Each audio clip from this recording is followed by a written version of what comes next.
पाय कमजोर असणे ही शरीराची एक मोठी चेतावणी आहे. हे 10 पदार्थ आजच खाण्यास सुरुवात करा. नमस्कार मित्रांनो, तुम्हालाही थोडे चालल्यावर किंवा घराच्या पायऱ्या चढताना पायात जडपणा आणि लवकर थकवा जाणवतो का? सकाळी झोपेतून उठल्यावर तुमच्या पायात आणि पोटात दुखणे किंवा गोळे येतात का? जर असे असेल तर याला अजिबात सामान्य समजून दुर्लक्ष करू नका. आपले पाय फक्त आपल्या शरीराचा भाग नाहीत, तर ते आपल्या शरीराचा पाया, फाउंडेशन आहेत. जर तुमचा पायाच कमकुवत राहिला तर संपूर्ण शरीर वेळेआधीच आजार आणि वृद्धत्वाचे घर बनेल. पाय कमजोर असणे म्हणजे प्रत्यक्षात आपले शरीर आपल्याला एक खूप मोठी चेतावणी देत असते की आत काहीतरी गडबड चालली आहे. आजच्या या व्हिडिओमध्ये आपण याच गंभीर विषयावर बोलणार आहोत. आपण जाणून घेऊया की पायांच्या या कमजोरीची मागचे खरी कारणं काय आहेत आणि कसे तुम्ही तुमच्या कुटुंबाला आणि घरातील स्वयंपाकघरात असलेल्या 10 गोष्टींचा आहारात समावेश करून आपल्या स्नायूंना आणि हाडांना पोलादी आणि मजबूत बनवू शकता. आजची माहिती तुमच्या आरोग्यासाठी अमृतासारखी सिद्ध होईल. त्यामुळे व्हिडिओ अजिबात स्किप न करता पूर्ण पहा. जर तुम्ही चॅनलवर नवीन असाल तर आत्ताच सबस्क्राईब करा. चला वेळ न घालवता आपण आता व्हिडिओला सुरू करूया. मित्रांनो, पाय कमजोर असणे ही शरीराची मोठी चेतावणी का आहे? तर मित्रांनो, सर्वात आधी हे समजणे खूप गरजेचे आहे की आपले शरीर आपल्याला काय संकेत देऊ इच्छित आहे. जेव्हा आपले पाय कमजोर होतात तेव्हा त्यांचा थेट परिणाम आपल्या रोजच्या जीवनावर आणि लाईफस्टाईलवर पडतो. उठताना, बसताना त्रास होणे, चालताना संतुलन बिघडण्याची भीती वाटणे, हे सर्व या गोष्टीचा इशारा आहे की आपले स्नायू आणि हाडे आतून पोकळ होत आहेत.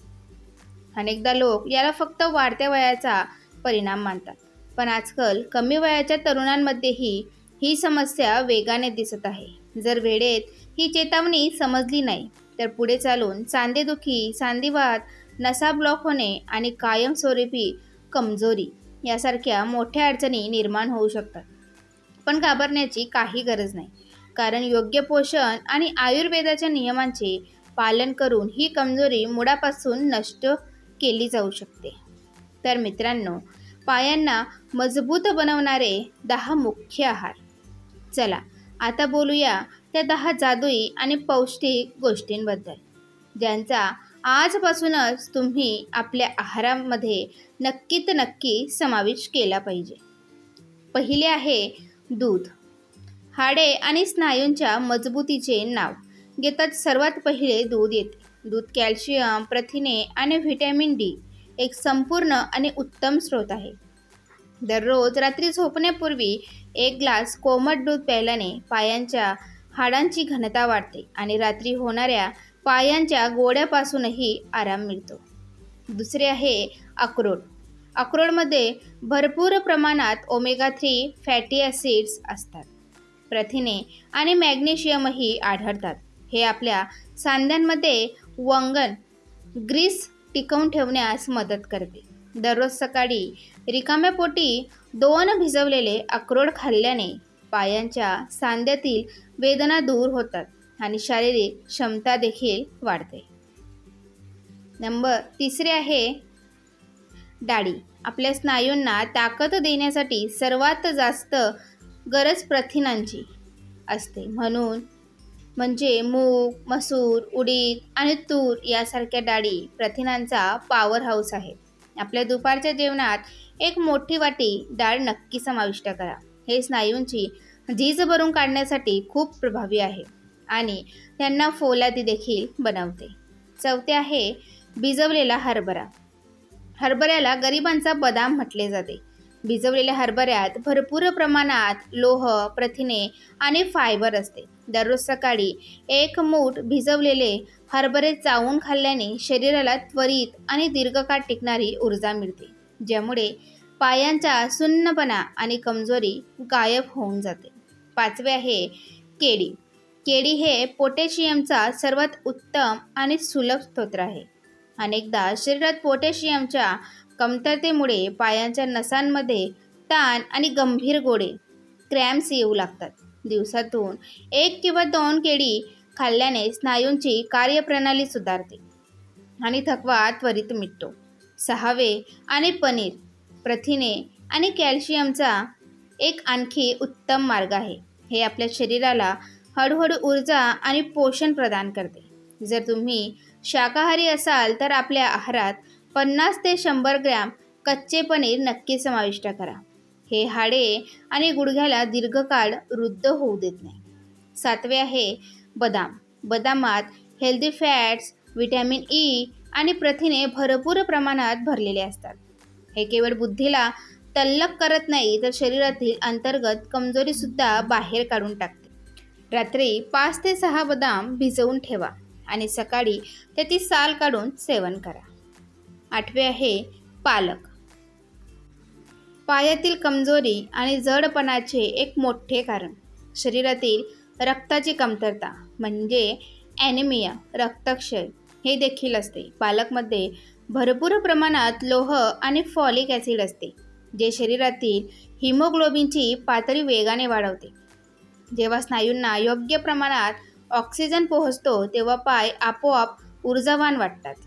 9वे आहे रताळे. रताळे ज्याला जटिल कार्बोदके आणि फायबरचा एक उत्तम मेळ म्हटले जाते. हे खाल्ल्याने शरीराला मिळणारी ताकद हळूहळू रिलीज होते, ज्यामुळे तुम्ही दिवसभर ॲक्टिव्ह राहता. हे पायांच्या स्नायूंना पोषण देऊन त्यांना सुडौल आणि मजबूत देखील बनवते. आता बोलूया 10व्या म्हणजे तीळ आणि गुळाबद्दल. पांढरे किंवा काळे तीळ कॅल्शियम आणि मॅग्नेशियमचा खजिना असतात आणि गुळात भरपूर लोह असते. हिवाळ्याच्या हंगामात किंवा सामान्य दिवसातही थोडे तीळ आणि गुळाचे एकत्रित सेवन केल्याने हाडांना इतकी मजबूती मिळते, सांधेदुखीची समस्या कायमची नष्ट होऊ शकते. मित्रांनो, पायांना कमजोर करणाऱ्या 5 सवयी जाणून घेऊया. मित्रांनो, फक्त चांगले खाणे पुरेसे नाही, आपल्याला त्या चुकाही सोडाव्या लागतील जे आपल्या पायांना आतून पोकळ करत आहेत. पहिली सवय आहे तासनतास एकाच ठिकाणी बसून राहणे. आजकालच्या डेस्क जॉबमुळे लोक अनेक तास तसेच बसून राहतात, ज्यामुळे पायांचा रक्तप्रवाह मंदावतो आणि स्नायू निष्क्रिय होऊन कमकुवत होऊ लागतात. दुसरी आहे प्रथिनांची भारी कमतरता. आपल्या देशात बहुतेक लोक आपल्या आहारात पुरेसे प्रथिने घेत नाहीत. प्रथिनांच्या कमतरतेमुळे स्नायूंचे नुकसान होते, ज्यामुळे पायात ताकदच उरत नाही. तिसरी आहे उन्हापासून दुरावा म्हणजेच व्हिटॅमिन डीची कमतरता. दिवसभर बंद खोल्यांमध्ये किंवा ऑफिसमध्ये राहिल्यामुळे शरीराला सूर्यप्रकाश मिळत नाही. व्हिटॅमिन डी शिवाय आपले शरीर कॅल्शियम शोषू शकत नाही, ज्यामुळे हाडे कमकुवत होतात. चौथी आहे कमी पाणी पिणे. डिहायड्रेशनमुळे स्नायूंमध्ये लॅक्टिक ॲसिड जमा होऊ लागते, ज्यामुळे पायात सतत वेदना आणि जडपणा हा जास्त जाळतो. 5वी सवय आहे शारीरिक हालचाली न करणे. जे लोक चालणे किंवा हलके व्यायामही करत नाहीत, त्यांच्या पायांची क्षमता हळूहळू कमी होऊ लागते. पायांना फौलादी बनवण्यासाठी इतर सोपे उपाय तर मित्रांनो, तुम्हाला तुमच्या आहारात सुधारणा करण्यासोबतच तुमच्या जीवनशैलीतही हे छोटे बदल करण्याची खूप जास्त गरज आहे. दररोज सकाळी किंवा संध्याकाळी किमान 20 ते 30 मिनिटे चालणे, वॉकिंग करा. हलके स्ट्रेचिंगही करा, जेणेकरून नसांचा ब्लॉकेज खुला होईल. दिवसभरात किमान 8 ते 10 ग्लास पाणी नक्की प्या. सकाळच्या कोवड्या उन्हात 15 मिनिटे नक्की बसा आणि मोफत मिळणारे व्हिटॅमिन डी तुमच्या पायात एक नवीन ऊर्जा भरेल. याशिवाय तुमचे वजन नियंत्रित ठेवा, कारण गरजेपेक्षा जास्त वजनाचा थेट दाब आपल्या पायांवर आणि गुडघ्यांवर पडतो. तर मित्रांनो, या संपूर्ण चर्चेचा सारांश हाच आहे की तुमचे पायच तुमच्या स्वावलंबनाची आणि एक आनंदी जीवनाची खरी पायाभरणी आहेत. कमकुवत पाय वेळेसोबत केवळ तुमच्या कामाची क्षमताच हिरावून घेत नाहीत, तर तुम्हाला इतरांवर अवलंबून राहण्यास देखील भाग पाडतात. आज ज्या गोष्टी मी तुम्हाला सांगितल्या आहेत ते फक्त भोजनच नाही, तर तुमच्या येणाऱ्या उद्याच्या आरोग्यासाठी केलेली एक उत्तम गुंतवणूक आहे. आपल्या शरीराचे संकेत समजून घ्या.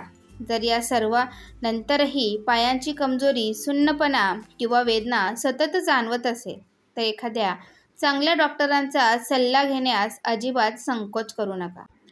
सगळंच रहा, स्वस्थ रहा आणि तुम्हाला हा व्हिडिओ आणि सादरीकरण व माहिती उत्तम वाटली असेल तर ह्या व्हिडिओला एक प्रेमळ लाईक नक्की करा. हे आपल्या मित्र आणि कुटुंबातील सदस्यांसोबत शेअर करायला अजिबात विसरू नका, जेणेकरून तेही या मोठ्या चेतावणीला वेळेत समजून घेऊ शकतील. आरोग्याशी संबंधित अशाच अमृत वचनांसाठी आणि व्हिडिओसाठी चॅनलला सबस्क्राईब नक्की करा. भेटूया मित्रांनो पुढच्या व्हिडिओमध्ये एका नवीन आणि उपयुक्त माहितीसह. तोपर्यंत तुम्हा सर्वांचे खूप खूप धन्यवाद. ईश्वर तुम्हाला नेहमी स्वस्थ आणि दीर्घायुष्य ठेव. नमस्कार.